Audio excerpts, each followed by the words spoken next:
Sir, I am Mudassir Qadri from news 18। Sir, मेरा सवाल है, हालांकि सबका सवाल ये होगा कि जो मच अवेटेड है, जो कैंडिडेट्स अभी आपने नॉमिनेट नहीं किए, तो उनका नाम कब तक जाहिर करेंगे आप? और दूसरा, जो नगरोटा बाई इलेक्शंस है, तो वहां पर कांग्रेस के साथ कोई शराकतदारी हुई है क्या? वो सीधा बैठक छोड़ेंगे? अभी तक तो एक आध कैंडिडेट के अलावा कहीं पर भी कैंडिडेट का ऐलान नहीं हुआ है। जहां तक मैं जानता हूं बीजेपी ने शायद एक कैंडिडेट का ऐलान किया, लेकिन उसके बाद मैंने कहीं सोशल मीडिया पे पढ़ा कि उनके घर वालों ने कहा कि इनका नाम कैसे इस्तेमाल हुआ, ये तो उस तंजीम के साथ ताल्लुक भी नहीं रखते। अब सही क्या है गलत क्या है वो मैं नहीं जानता हूं, लेकिन हमारे पास अभी है 2-3 दिन। पार्टी में मशवरा चल रहा है, बातचीत चल रही है, और मुझे लगता है अगले 24 घंटे या 48 घंटे में हम अपना उम्मीदवार आपके सामने पेश करेंगे और वो अपने नामजदगी के कागज जो है भरेंगे। जहां तक नगरोटा के हवाले से आपने सवाल पूछा, ये सही है कि पार्टी के तरफ से फॉर्मली कांग्रेस को हमने अप्रोच किया है कि अगर वो नगरोटा का सीट लड़ना पसंद करेंगे तो हम सीट उनके लिए छोड़ने के लिए तैयार हैं। इस बात के बावजूद कि पिछली बार 1 साल पहले ये सीट हमने लड़ी थी, और जब 2014 में असेंबली इलेक्शन हुए थे तब नेशनल कॉन्फ्रेंस के हवाले से ये सीट जीती गई थी। लेकिन क्योंकि हमारा अलायंस है कांग्रेस के साथ और हम चाहते हैं कि जम्मू में उनका एक अच्छा खासा बेस बने, तो अगर वो जम्मू में इलेक्शन लड़ने के लिए तैयार हैं हमें कोई एतराज नहीं होगा। न सिर्फ हम उनके लिए सीट छोड़ेंगे बल्कि पूरी मेहनत करेंगे कि वो वहां से कामयाब हो जाएं। 1 साल हो गया आपके सरकार को। अभी तक अगर हम बात करें जो हर्डल्स इस दौरान आई हैं उस पर ज्यादा हम बात नहीं करेंगे, लेकिन जो एक उम्मीद है जो कि सुप्रीम कोर्ट में इस पे हियरिंग होने वाली है स्टेट हुड के हवाले से, क्या आपको लगता है कि जिस सुप्रीम कोर्ट ने यहाँ 170 खत्म करने का भी रोल रहा, क्या आपको लगता है कि वहां से कोई उम्मीदें की जा सकती हैं स्टेट हुड को रेस्टोर करने के हवाले से? उम्मीद तो हमें करनी चाहिए, लेकिन ये भी दुरुस्त है कि जिस तरह स्टेटहुड को कहीं ना कहीं पहलगाम के साथ भी जोड़ने की कोशिश की जा रही है, वो जम्मू कश्मीर के लोगों के साथ सरासर नाइंसाफी है। क्योंकि पहलगाम में जो हुआ उसके लिए इलेक्टेड हुकूमत कसूरवार नहीं है। जम्मू कश्मीर के लोगों ने भी उसका साथ नहीं दिया। जो लोग पहलगाम के हमले के जिन पे पहलगाम के हमले का इल्जाम लगा, जिनको फिर उसके बाद एनकाउंटर में मारा गया, उनमें से कोई भी जम्मू कश्मीर से नहीं था, सब बाहर से थे। तो इन सब चीजों को लेने के बाद अगर कि ये फिर बात आ जाती है कि स्टेटहुड पे बात करने के दौरान हमें पहलगाम पे भी सोचना चाहिए, तो मुझे लगता है हमारे साथ सरासर नाइंसाफी है। जम्मू कश्मीर के लोगों के साथ चलिए सियासी मैदान में जो बात हुई मैं उस पर नहीं जाऊंगा। कम से कम पार्लियामेंट में और सुप्रीम कोर्ट ऑफ इंडिया में बार बार ये कहा गया कि 3 step process, delimitation, election, statehood.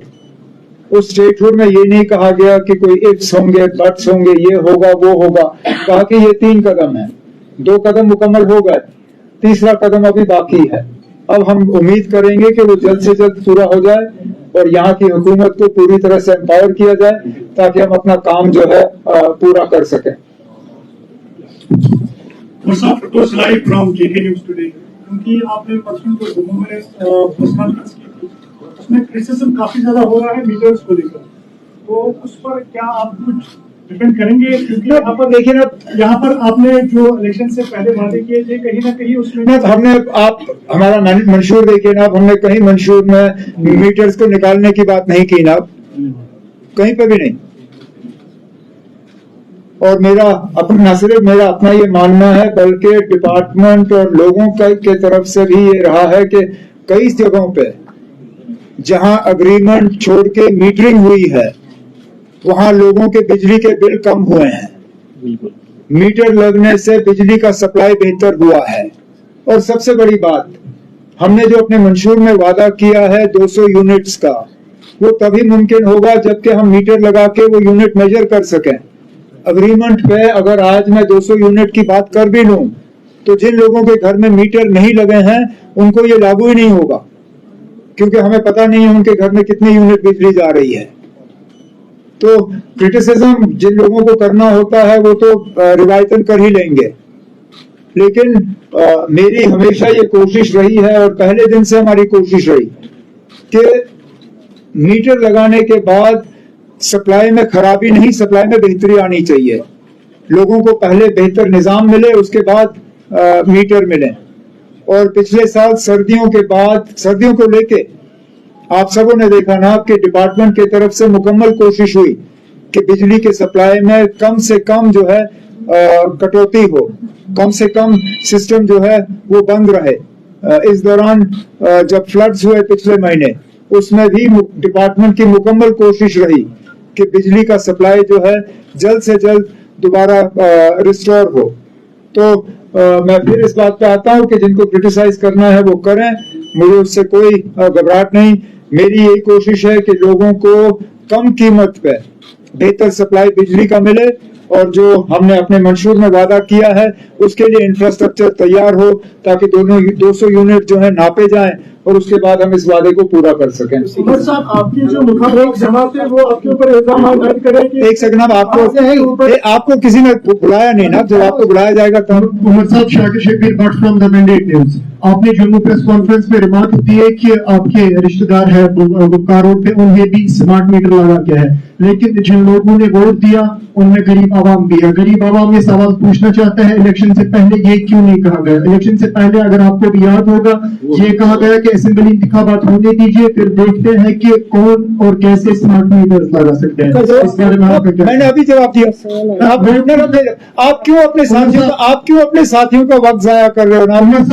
चलिए आगे। उमर साहब, गरीब उमर साहब, हमारा सवाल मैंने आपसे पहले ही कहा ना, गरीबों को लेके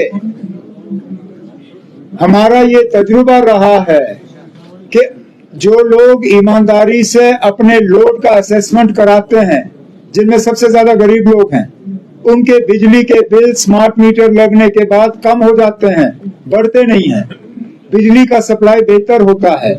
और जिन गरीबों की आप बात कर रहे हैं उनको हम ये 200 यूनिट जो है पहुंचाना चाहते हैं, लेकिन बिना मीटर के 200 यूनिट नहीं पहुंचेंगे। ये सारा जुड़ा हुआ है। बिलें कम हो, लोगों के ऊपर दबाव कम हो और बेहतर सप्लाई हो, यही हमारी कोशिश है। और इस कोशिश में काफी हद तक जो है हम कामयाब हो गए हैं। एक सवाल इधर से, उसके बाद हम वापस जी। उमर साहब, I am Ishfaq from outlook magazine. I just wanted to ask that there are reports that RBA category quota is being slashed. And another, what category? RBA category quota is being slashed in order to rationalize the reservation for the open merit category. And another thing I would like you to comment on the removal of security of the Deputy Chief Minister. Look, I won't comment on either of the two things. One, because there is no point getting into speculation. The only people who know what has been proposed in this are the members of the cabinet, and therefore to speculate about what is being slashed, what is being cut would not be correct at this point in time. The cabinet subcommittee's report has been accepted by the cabinet. The department has been asked to prepare a memo for cabinet's approval.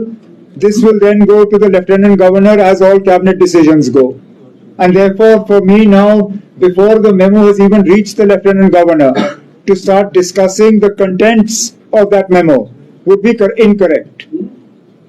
So that is one. Secondly, as far as the security of the Honorable Deputy Chief Minister is concerned, that is for the police to answer. How is it that for a year there was a threat and suddenly the threat has disappeared? On what basis was he given this level of security for 1 year and now that security taken away? I am not the Home Minister of Jammu and Kashmir. I do hope that in the not too distant future, all those powers will be restored to us. But for now, this is a question, perhaps on the 21st of October, Police Martyrs Day, when you are all at Zevan, the DG will be there please ask the DG to comment on the security, or when you meet the Lieutenant Governor, because he looks after security and law and order, please ask them to comment on the security of the Deputy Chief Minister. Sir मैं आके हूँ जेके media group से sir कुछ ही दिनों के बाद अब यहाँ पे असेंबली सेशन लगने वाला है। कल ऑनरेबल स्पीकर ने एक मीटिंग ली है जर्नलिस्ट्स की, लेकिन उसमें बताया गया कि जो भी एक्रीडेटेड जर्नलिस्ट है उनको अलाउ किया जाएगा, लेकिन कई सारे यहाँ पे भी हैं जो नॉन एक्रीडेटेड जर्नलिस्ट है। पिछले बार यहाँ पे सेशन हुआ तो सबों को अलाउ किया गया है जिसने अप्लाई किया था, लेकिन इस बार डिस्क्रिमिनेशन क्यों? चलिए, आपके तरफ से हालांकि ये बात आपको स्पीकर साहब से करनी चाहिए थी, लेकिन अब आपने ये बात उठाई तो आपके तरफ से as leader of the house मैं स्पीकर साहब तक ये बात पहुंचा दूंगा और उनसे गुजारिश करूंगा कि जो पिछले श्रीनगर के सेशन में जो रहा, जो जम्मू के सेशन में रहा बजट सेशन में, वही यहाँ श्रीनगर के सेशन में रहना चाहिए, क्योंकि यहाँ स्पीकर ने पूछेगा, आप प्लीज जी। मुर्शद अस्सलाम वालेकुम। सर आपने अभी बताया कि 200 यूनिट हम तब दे सकते हैं जब मीटर लाएंगे, तो सम एक्सटेंट ये सही बात है कि कैसे हम मीटर देंगे। रही बात अब मैनिफेस्टो में आपने सर बताया था कि हम 12 गैस सिलेंडर्स दे देंगे हर महीने के, और राशन भी देंगे 10-10 केजी। सर व्हाट अबाउट करेंगे ना, करेंगे। There are certain difficulties in our way. We are committed to implementing our manifesto. We have made a start in a number of areas where we had made promises to the people. As I have said before, and I will continue to maintain, our manifesto was for 5 years. It was not a 6-month manifesto. It was not a 1-month manifesto, not a 1-year manifesto. We are committed to our manifesto, and inshallah, over time, we will fulfill it. What we have been, as a neutral observer, what we have been seeing, that the state would seem to be. You actually have neutral observers amongst you. No, I'm not. You are, but chaliye, that's a conversation for another day. Bolo. This state would seem to be elusive. Well, of course it's elusive. If it had not been elusive, we would have had it by now. The question that follows is it join hands with BJP to get it? No. No.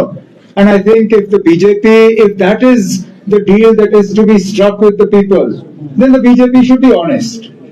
Because the BJP in its manifesto or in its promises to Parliament and to the Supreme Court never said that statehood is dependent on the BJP coming to power in Jammu and Kashmir. If that is the case, then I think the BJP should be honest. They should tell us that so long as there is a non-BJP government in Jammu and Kashmir, you will not get statehood. But tying up with the BJP or an alliance with the BJP is out of the question. We've already seen how much that has destroyed Jammu and Kashmir. An unnecessary alliance between the PDP and the BJP was born in 2015. We are still suffering the after effects of that. I have no intention of repeating mistakes that other people have made. This is Mausam from ETV Bharat. National Conference bagged 35 seats in the last year election, and including 8 seats from Srinagar alone. But none of the legislators from the 8 constituencies in Srinagar were inducted in the Council of Ministers. So there is a growing perception that the National Conference is ignoring or sidelining its core base in the valley, including Srinagar. How would you like to respond on this?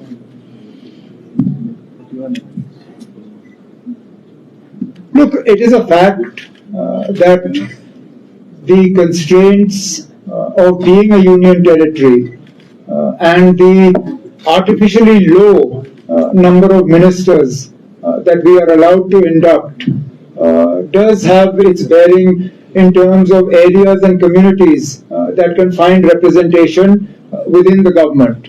That said, this belief that unless you're a minister you can't work for an area is incorrect. I'm not the Chief Minister of Ganderbal. I'm the Chief Minister of Jammu and Kashmir. Sakina is not the Minister for Noorabad. She's the Minister for Jammu and Kashmir. Javed is not the Minister for Rafiabad, nor for Baramulla district. He's for J&K. And all our work has been for the entire Jammu and Kashmir. Yes, there is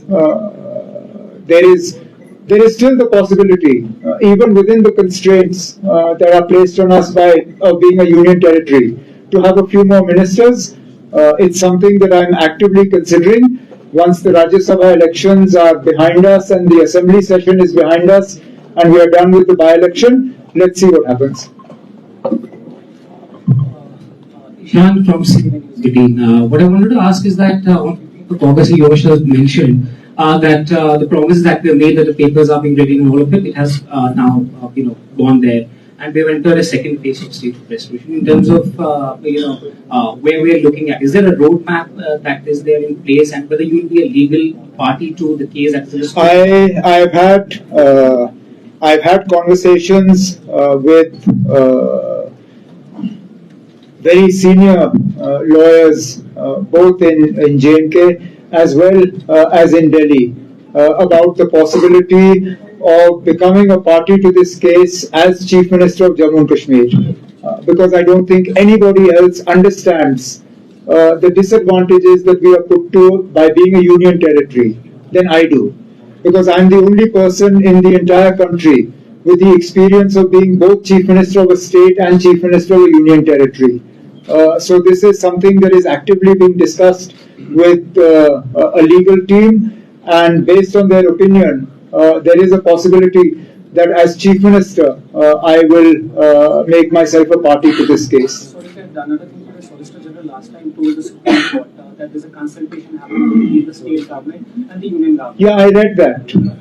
Is there any consultation as to? Like I said, I read that in the report from the Supreme Court. And sorry, this was consultation regarding statehood, right? Yes. Yeah, I mean, as I said, the first I heard about this was when the Supreme Court was informed about this. I said all major cases of the government. But what has led the government not to appoint that? Oh no, we have. I know what you're saying. I'm saying in recent case of the Gulmarg case, the Advocate General. I know what your question is, so let me save you time. We appointed an Advocate General. We appointed one within days of coming to power. In fact, we asked the existing Advocate General to continue. He was stopped from attending work. Now, why he was stopped from attending work, I don't know. But he was categorically told not to attend office. So as of now, technically we have an Advocate General. The Advocate General just hasn't been allowed to work. Now, I believe, and this is where sort of the absence of clarity on our business rules, I believe that the authority to appoint an Advocate General is with the elected government. There are some who disagree. But we continue to press this case. We are also pressing for clarity on the business rules that were cleared by the Cabinet in March of this year. Hopefully, when those go ahead, we will be able to address this. But the absence of an Advocate General is not good for us. He is the legal face of the government. We are probably the only state or territory in the country that doesn't have an Advocate General who attends court. It's only the AAG who does this. And even there, oftentimes I think the AAG is confused as to where he should take his instructions from. एक दो सवाल यहाँ से लेते हैं उसके बाद जी उमर साहब, मैं शफीक फ्रॉम देश बंधु। आपकी जो मुखालिफत जमातें हैं वो आपके ऊपर इल्जाम तर्ज करते हैं कि ये जो भी वादे करते हैं स्टेटहुड की बहाली को लेकर या धारा 370 को वापसी को लेकर, कि ये मौका ये मुझे ये बताइए ना, हम इसमें पीछे कहाँ रहे? एक साल पहले जब पहला सेशन हुआ श्रीनगर में, हमने जम्मू कश्मीर के स्पेशल स्टेटस और कॉन्स्टिट्यूशनल गारंटीज को लेके असेंबली में रेजोल्यूशन पास कराया। वो रेजोल्यूशन हमने मरकज की हुकूमत को भेजा। वो रेजोल्यूशन आज भी कायम है। उसको ना डिसमिस किया गया, ना रद्दी की टोकरी में फेंका गया। कभी ना कभी इस हुकूमत के साथ नहीं तो इसके बाद जो हुकूमत आती है उस हुकूमत के साथ वो बहस या बातचीत के लिए एक बुनियाद बनती है। हुआ जम्मू कश्मीर के खसूसी दर्जे के बारे में, जहां तक स्टेटहुड के हवाले से हमने बात की, हुआ मैंने खुद दिल्ली जाके वजीर आजम साहब के हाथ में डाला, हुआ वो वादा भी हमारा पूरा। लेकिन ये इल्जाम बदकिस्मती से वो लोग लगाते हैं जो अपना सबसे बड़ा धोखा भूले नहीं। उन्होंने 2014 में वोट मांगे बीजेपी को बाहर रखने के लिए اور پھر الیکشن کے نتیجے آنے کے فوراً بعد بی جے پی کے ساتھ انہوں نے ہاتھ ملایا. اب اتنا بڑا دھوکہ کرنے والے لوگ ہمارے اوپر الزام لگائیں, مجھے لگتا ہے وہ تھوڑا سا غلط ہے. آپ پوچھیں اس کے بعد دھیان ہے. Sir, I have one question regarding Budgam. 1977 سے Budgam constituency جو ہے اسے Jammu Kashmir national conference represent کی ہے اور وہ آپ کا اسٹرانگ ہولڈ رہا ہے وہاں پہ. اگر وہاں کے سینئر لیڈر کی بات کرے آغا سید محمود, نہ کہ ان کے گھرانے کے ساتھ یا جو بھی ان کی فیملی ہے ان کے گھرانے کے ساتھ آپ کے 7 سیگمنٹس میں ووٹ جڑے ہیں, چاہے زڑیبل کی بات کرے, سوناباری کی بات کرے یا باقی جو آپ سوال پوچھ رہے ہیں یا آغا محمود صاحب کے لیے مینڈیٹ مانگ رہے ہیں؟ سوال یہ ہے کہ اگر اس کے بغیر کوئی وہاں پہ کینڈیڈیٹ ہوگا, کیا آپ کو لگ رہا ہے کہ یہ کون سا سوال ہوا؟ آپ تو کسی کے لیے آپ کسی کے مینڈیٹ کی سفارش کر رہے ہیں نا. You are here representing an individual. No, I'm not representing him, sir. میں جسٹ آپ کو سوال کر رہا ہوں, کیا سر منتظر مجید کا اپنی پارٹی سے نکلنا سر وہاں کے مینڈیٹ کی کڑی ہے؟ میں نے پہلے ہی آپ سے کہا تنظیم کے اندر مشورے کا سلسلہ چل رہا ہے. اگلے 24-48 گھنٹے میں ہم امیدوار کا فیصلہ کر کے آپ کے سامنے رکھیں گے. تب تک ہمیں کلیئرٹی ہوگی کہ نگروٹا کی سیٹ پہ اگر کانگریس لڑنے کے لیے تیار ہے تو آخری 2 سوال کیے نا سب کے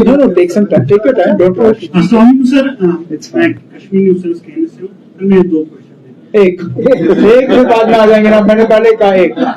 سر 5 اگست کے بعد مرکزی سرکار جو دلی سرکار ہے, یہ اس میں کوئی شک نہیں ہے کہ یہاں پر 5 اگست کے بعد ہزاروں کی تعداد میں مقامی اور غیر مقامی سیاح آئے, مطلب سیاح غیر مقامی سیاح وہ آپ آئے. لیکن جب سے پہلگام اٹیک ہوا تب سے آپ نے خود بھی دیکھا ہوگا کہ سیاحوں میں جو ہے کمی آ رہی ہے, چاہے مقامی سیاح ہے, غیر مقامی سیاح یا غیر ملک کی سیاح ہے. لیکن 5 اگست سے پہلگام اٹیک تک مرکزی سرکار نے بہت زیادہ کوشش کی کہ یہاں پر سیاح آئے, لیکن پہلگام اٹیک کے بعد مرکزی سرکار کا کوئی میجر اسٹیپ ہم نے نہیں دیکھا کہ یہاں پر ٹورزم کو پھر سے ریوائیو کیا جائے. آپ گئے, آپ کر رہے ہیں, لیکن آپ کو نہیں چاہیے, آپ کو اپنی لگتا ہے کہ آپ کو چاہیے کہ آپ مرکزی سرکار سے بات کریں تاکہ سیاحوں میں یہاں پر پھر سے نظام آئے.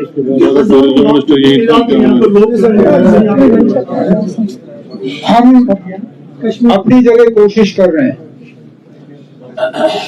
اس بات کے باوجود کہ اس میں بھی بیچ بیچ میں ہمیں تانے ملتے ہیں کہ آپ لوگ ٹورزم پروموشن اتنا کیوں کر رہے ہو.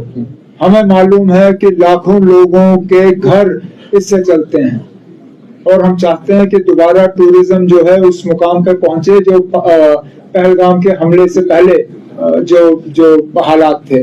اسی سلسلے میں حالانکہ میں اور ناصر نہیں گئے, لیکن ہم نے اپنی ٹیمیں ملک کے باہر بھی بھیجے. آج بھی ہمارا ایک بہت بڑا ڈیلیگیشن سنگاپور میں ہے کہ ساؤتھ ایسٹ ایشیا سے ٹورزم جو ہے وہ دوبارہ بحال ہو. یہی لوگ جو ہے جائیں گے اگلے مہینے ٹورزم پروموشن کے لیے. ملک کے اندر کی سطح کی بات کریں تو پچھلے دنوں ناصر ادے پور گئے تھے ٹورزم کے سلسلے میں. میں یہ بھی نہیں کہہ سکتا ہوں کہ مرکز نے ہمارا ساتھ نہیں دیا, لیکن ایک سچائی ہے جس سچائی سے ہم انکار نہیں کر سکتے. فی الحال بدقسمتی سے جموں کشمیر کے اندر سے ہم 2 الگ الگ آوازوں میں بات کر رہے ہیں. ایک طرف سے ہم لوگ جو الیکٹڈ گورنمنٹ ہے ہم ٹورزم پروموشن کی بات کرتے ہیں, لیکن دوسری طرف سے ان الیکٹڈ گورنمنٹ کی طرف سے کشمیر کا ایک اچھا خاصا حصہ ابھی بھی ٹورزم کے لیے بند ہے. دودھ پتھری ٹورزم کے لیے بند ہے, درنگ ٹورزم کے لیے بند ہے, گلمرگ کھلن مرگ مطلب گنڈولا کے نیچے کا علاقہ کھلا ہے, لیکن دائیں بائیں جانے کی کوشش کریں تو سی آر پی والے پیچھے دوڑتے ہیں, کہتے ہیں یہ بند ہے. اب جب ٹورسٹ یہاں آنا پسند کرتا ہے, جب وہ ٹورزم آرگنائزر سے پوچھتے ہیں آپ کہ یہاں ہم جا سکتے ہیں, اور ٹورزم والا کہتا ہے کہ نہیں یہاں جا نہیں سکتے ہو, سیکورٹی کی وجہ سے بند ہیں, تو کہتے ہیں نا اگر یہی لوگ ڈرے ہوئے ہیں, اگر یہ کھولنے کے لیے تیار نہیں ہے تو مطلب خطرہ ہے, اور اس وجہ سے ٹورسٹ بھی جو ہے آ نہیں رہا ہے. تو ہمیں تو پہلے یہ کرنا ہوگا کہ جو علاقے ہم نے بند کیے ان کو